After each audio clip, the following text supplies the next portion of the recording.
Sekarang kita masuk ke bagian keempat di minggu ketiga. Pada kesempatan kali ini kita akan membahas tentang konduksi tunak pada lempeng dengan adanya generasi panas. Mari kita tinjau suatu lempeng yang simetris sebagai berikut, di mana lempeng tersebut mengalirkan panas secara konduksi dalam arah X secara tunak, dan terlihat di situ ada generasi panas yang disimbolkan oleh Q. Kita berangkat dari persamaan umum untuk koordinat kartesian, dan di sini karena dia bergerak dalam arah X, maka otomatis dalam arah Y dan arah Z dia konstan, sehingga suku tersebut dicoret. Dan karena dalam keadaan tunak, suku penyimpanan atau storage juga dicoret dan disederhanakan menjadi bentuk seperti ini, lalu diintegrasikan menghasilkan konstanta pertama. Kemudian dimasukkan kondisi batas di sini, karena di bagian sebelumnya telah disampaikan bahwa untuk kondisi simetris di pusat objek itu fluksnya sama dengan 0, sehingga di sini pusat objek ditulis pada saat X sama dengan 0, sehingga pada saat X sama dengan 0 fluksnya itu sama dengan 0 atau dt per dx sama dengan 0. Sehingga kita terapkan kondisi batas ini ke integrasi pertama, sehingga diperoleh nilai konstanta pertama itu sama dengan 0. Kemudian kita integrasikan lagi persamaan tadi dan kita dapatkan konstanta integrasi kedua. Setelah itu kita terapkan kondisi batas kedua. Pada saat X sama dengan L, T sama dengan T1 sesuai dengan gambar yang tertera di sini. Lalu kita masukkan kondisi batas tersebut pada persamaan dan kita gunakan penyelesaiannya seperti ini. Kemudian kita dapatkan profil temperatur berdasarkan fungsi dari panas yang tergenerasi di sepanjang jarak perpindahan panas. Dan kita dapatkan nilai laju panas dengan menggunakan persamaan Fourier yang dikalikan dengan luas penampang, dan di sini kita mengevaluasi gradien perubahan temperatur terhadap jarak pada X sama dengan L. Karena kita telah mendefinisikan temperatur berdasarkan fungsi Q, X, dan konduktivitas, maka kita bisa mencari berapa nilai turunan temperatur tersebut. Kemudian setelah kita hitung, kita substitusikan dan diperoleh laju panas untuk dinding dari objek tersebut sebesar panas generasi dikalikan dengan panjang dari objek dikalikan dengan luas penampang yang dilewati. Luas penampang yang dilewati adalah yang tegak lurus terhadap arah perpindahan panas. Berarti di sini adalah bagian sisi kanan dan sisi kirinya.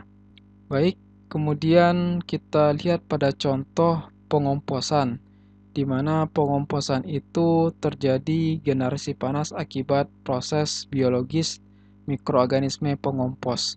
Di sini kita lihat di permukaan kompos terdapat aliran udara yang mengakibatkan proses konveksi dengan koefisien perpindahan konveksi sebesar 50 watt per meter kuadrat per Kelvin dan temperatur infinity pada saat itu 40 derajat Celcius. Kemudian kompos itu sendiri memiliki konstanta konduktivitas sebesar 0,1 watt per meter Kelvin dan diketahui generasi panas sebesar 7 watt per meter kubik kompos. Ketinggian kompos sebesar 2 meter dan pada dasar kompos atau X sama dengan 0, temperaturnya 20 derajat Celcius. Kalian diminta untuk menyusun persamaan pembangun untuk sistem tersebut dan menetapkan kondisi batasnya. Kemudian kalian diminta menyelesaikan hasil persamaan pembangun beserta kondisi batas sehingga diperoleh persamaan suhu dalam fungsi ketinggian. Lalu diminta untuk menghitung berapa nilai temperatur maksimum tumpukan kompos tersebut, dan yang terakhir diminta untuk menghitung suhu permukaan di atas tumpukan kompos tersebut. Tentunya tahapan pertama adalah pahami dulu masalah. Apa yang terjadi? Yang terjadi ialah panas yang dihasilkan kompos dikonduksikan ke permukaan dan dalam kondisi tunak. Kemudian Yang ditanya adalah bagaimana distribusi suhu di sepanjang jarak perpindahan tersebut, berapa suhu maksimum dan berapa suhu pada saat permukaan kompos. Dan ditanyakan bagaimana skemanya, yang mana itu sudah tertera. Kemudian tuliskan asumsinya, di mana panas yang digenerasi beserta nilai konduktivitas semuanya seragam di setiap bagian kompos. Kemudian kita berangkat dari persamaan pembangun general untuk koordinat kartesian, dan di sini karena perpindahannya secara konduksi dan hanya dalam arah X, maka untuk perpindahan Y dan Z ini dicoret, dan karena dalam kondisi tunak dt per dt kecil itu dicoret, yang tersisa adalah konduksi dalam arah X dan generasi panas. Lalu kita sederhanakan dan kita integrasikan pertama, lalu diintegrasikan kedua, kemudian kita terapkan kondisi batasnya. Pada saat X sama dengan 0, T sama dengan T1, kemudian ketika mensubstitusikan kondisi batas pertama, maka kita akan dapatkan konstanta kedua itu sama dengan T1. Lalu pada kita substitusikan konstanta C2, lalu kita dapatkan persamaan baru dan kita terapkan kondisi batas kedua, di mana pada saat permukaan, kondisi batasnya adalah fenomena konveksi udara tepat di permukaan, di mana flux konduksi sama dengan flux konveksi. Sehingga ketika kita terapkan, kita definisikan temperatur baik itu di sisi kiri dan kanan, kondisi batas tersebut diperoleh bentuknya seperti ini. Kemudian kita susun ulang sehingga kita dapatkan C1 sama dengan suatu fungsi. Setelah itu kita substitusikan variabel-variabel yang telah diketahui angka-angkanya dan kita dapatkan nilai C1 sebesar 80,06 Kelvin per meter. Lalu kita substitusikan nilai tersebut kepada persamaan temperatur tadi dan kita dapatkan temperatur dalam fungsi jarak tempuh X. Kemudian pertanyaan berikutnya ditanya berapa temperatur maksimum. Kalau kita lihat persamaan yang telah dihasilkan itu merupakan persamaan kuadrat, dan aturannya untuk persamaan kuadrat nilai maksimum adalah ketika turunan persamaan tersebut sama dengan 0, maka variabelnya itu adalah variabel maksimum. Oleh karena itu kita turunkan T terhadap X dan kita sama dengankan dengan 0, maka X yang diperoleh atas operasi tersebut adalah X maksimum, yaitu sebesar 1,14 dan temperatur maksimum di X ini sebesar 65,8 derajat Celcius.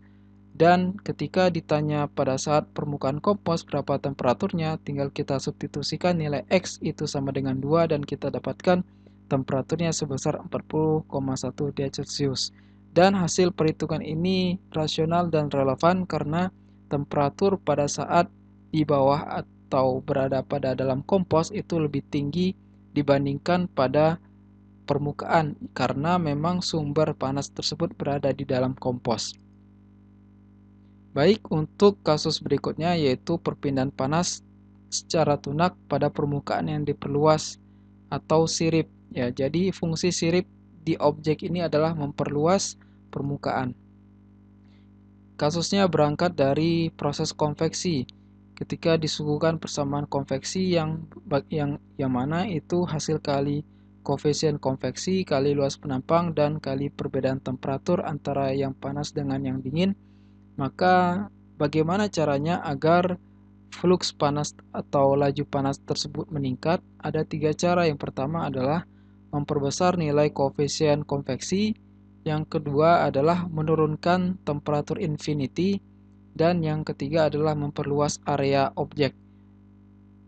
Cara yang pertama, meningkatkan koefisien konveksi dan menurunkan temperatur, itu tidak mudah dilakukan. Sedangkan yang paling mungkin adalah memperluas area. Kemudian karena urgensi area yang luas itu bisa meningkatkan laju panas, maka dirancanglah permukaan yang diperluas atau disebut sebagai sirip. Nah, untuk kasus ini sirip bisa dilihat ada bagian yang menonjol pada permukaan, ya. Bagian ini memfasilitasi memperbesar proses transfer panas ke lingkungan sekitarnya, yang mana itu memiliki persamaan laju panas, neraca laju panas yang bisa kita lihat, yaitu dalam arah X panas yang berpindah secara konduksi dikurangi dengan panas konduksi yang keluar, kemudian dikurangi dengan panas yang keluar melewati proses konveksi akibat adanya sirip tersebut, dan itu sama dengan 0 karena dalam keadaan tunak. Kemudian kita definisikan masing-masing suku tersebut, di mana secara konduksi itu merupakan hukum Fourier, tinggal disubstitusikan, didefinisikan berdasarkan hukum Fourier, lalu dikalikan dengan luas penampang yang dilewatinya, di mana penampang itu adalah tegak lurus terhadap arah aliran konduksi. Demikian pula pada saat X plus delta X atau konduksi keluar. Nah, untuk proses konveksi, area yang dilewati adalah area yang tegak lurus terhadap arah aliran konveksi, di mana di situ hasil kali keliling yang di sini disimbolkan dengan P atau perimeter dikalikan dengan lebar, dan lebar itu di sini adalah delta X, dan itu adalah area yang dilewati oleh proses konveksi dan dikalikan dengan perbedaan temperatur antara temperatur objek dan temperatur jauh dari objek atau di udara tersebut. Kemudian persamaan itu disederhanakan lalu dibagi dengan konstanta konduksi dikali dengan area konduksi dan dikali dengan delta X, sehingga kita dapatkan persamaan diferensial yang lebih kompak, dan itu memiliki kondisi batas pada saat X sama dengan 0, yaitu pada saat di pangkal fin itu temperaturnya sama dengan Tb. Kemudian pada saat X tak hingga di ujung fin itu temperaturnya sama dengan temperatur infinity atau temperatur theta. Lalu dalam menyelesaikan secara analitis, kita melakukan pendekatan penyederhanaan di mana variabel T dikurang T pada saat jarak tak hingga itu disederhanakan menjadi theta, di mana theta ini adalah variabel kumulatif gabungan antara atau selisih antara temperatur aktual dikurangi dengan temperatur pada saat jarak theta infinity. Kemudian ini kita substitusikan ke persamaan aslinya, di mana kalau saya ambil bentuk diferensial d theta sama dengan dt, sedangkan t pada tak hingga ini merupakan satu konstanta, turunan suatu konstanta sama dengan 0, sehingga d theta sama dengan dt, sehingga disubstitusikan pengganti sebagai dt di sini dan didapatkan hasilnya seperti ini. Demikian untuk suku yang lain. Karena kita memodifikasi persamaan induknya, otomatis kondisi batasnya juga mengalami modifikasi, di mana modifikasi itu bisa kita lihat secara langsung pada saat X sama dengan 0, T sama dengan TB. Dan TB ini kita substitusikan pada pendefinisian kondisi batas sebagai theta. Theta sama dengan T kurang T tak hingga. Oleh karena pada saat X sama dengan 0, T sama dengan TB, maka TB dikurang T tak hingga, dan itu sama dengan theta B. Demikian pula untuk kondisi batas X pada tak hingga, itu T sama dengan T tak hingga, dan ketika dimasukkan dalam definisi theta di sini, maka sama dengan 0. Kemudian dari kondisi batas tersebut didapatkan sebelumnya, jadi sebelum memasukkan kondisi batas, persamaan diferensial ini memiliki solusi analitis yang cukup tricky, yang mana ini bisa kalian temukan di buku Handbook of Mathematics. Lalu ini adalah solusi final ya, jadi cara penurunannya diberikan langsung di sini hasilnya, dan ketika kita melihat solusi ini terdiri dari dua konstanta integrasi, dan untuk menyelesaikannya kita butuh konstanta, kita butuh dua kondisi batas, dan di sini ketika diterapkan kondisi batas pertama, yaitu pada saat X sama dengan 0, saya substitusikan di sini X sama dengan 0, maka theta sama dengan theta B, ya. Theta sama dengan theta B. Maaf, pertama kali kita substitusikan, kita gunakan kondisi batas kedua. Kapan kita menggunakan kondisi batas pertama atau kondisi batas kedua? Kita lakukan secara bebas. Manakala kita menemukan jalan yang paling mudah, maka itu kita dahulukan. Dalam hal ini, yang paling mudah adalah mendahulukan kondisi batas kedua. Kondisi batas kedua yaitu pada saat X sama dengan theta, ketika saya substitusikan kondisi batas kedua ke persamaan induknya, maka di sini diperoleh C1 sama dengan 0. Ya, kita substitusikan X sama dengan theta di sini, eksponen negatif theta tak hingga, berarti seper eksponen tak hingga, seper jumlah yang tak hingga itu sama dengan 0, hilang suku ini. Kemudian untuk di sini, eksponen M dikali tak hingga. Eksponen tak hingga nilainya tak hingga. Maka kalau misalnya kita bawa ke logika fenomena fisik ini, tidak mungkin theta itu nilai fisiknya tak hingga. Oleh karena itu, salah satu cara untuk menetralisir ketidakmungkinan ini adalah dengan menjadikan konstanta C1 itu sama dengan 0 di sini. Makanya di sini C1 sama dengan 0. Dan setelah kita mengetahui C1 sama dengan 0, persamaan itu kita sederhanakan dan kita masuk ke kondisi batas pertama, di mana pada saat X sama dengan 0, maka kita ketahui hasil substitusinya, di sini hanya ada C2 konstanta yang tersisa, maka disubstitusi X sama dengan 0, maka eksponen 0 sama dengan 1, dan C2 sama dengan theta B. Sehingga di sini hasilnya adalah theta B. Setelah itu kita dapatkan persamaan finalnya sebagai berikut, di mana M kuadrat adalah rasio antara perkalian koefisien konveksi terhadap perimeter dibagi dengan konduksi dikali dengan penampang konduksi. Kenapa nilainya seperti ini? Ini merupakan hasil trial dan error ilmuwan matematika dan diperoleh bentuk yang paling pas untuk memudahkan solusi analitisnya, bentuknya seperti ini. Kemudian sekarang kita bandingkan apabila kehilangan panas itu tidak menggunakan sirip terhadap apabila menggunakan sirip. Sekarang kita substitusikan theta yang telah terdefinisi tadi ke dalam bentuk penentuan laju panas. Laju panas itu didefinisikan sebagai hukum Fourier yang dikalikan dengan luas penampang. Hukum Fourier itu adalah dt per dx. Karena dt per dx itu sama dengan d theta per dx, maka kita tinggal samakan saja di persamaan ini. Dan tinggal kita substitusikan hasil turunan d theta per dx dengan menurunkan langsung persamaan di sini. Dan didapatkan bentuknya seperti ini. Dan ini dengan catatan pada saat X sama dengan 0. Untuk menyamaratakan ketika tidak ada sirip, X-nya juga sama dengan 0. Oleh karena itu di sini setelah diturunkan, X sama dengan 0 disubstitusikan ke masing-masing variabel X yang ada di persamaannya. Sehingga eksponen 0 adalah 1, maka bentuknya disederhanakan menjadi seperti ini. Lalu sekarang kita cari untuk Q tanpa adanya sirip, yaitu persamaan konveksi biasa, H dikali luas penampang dikali dengan beda temperatur.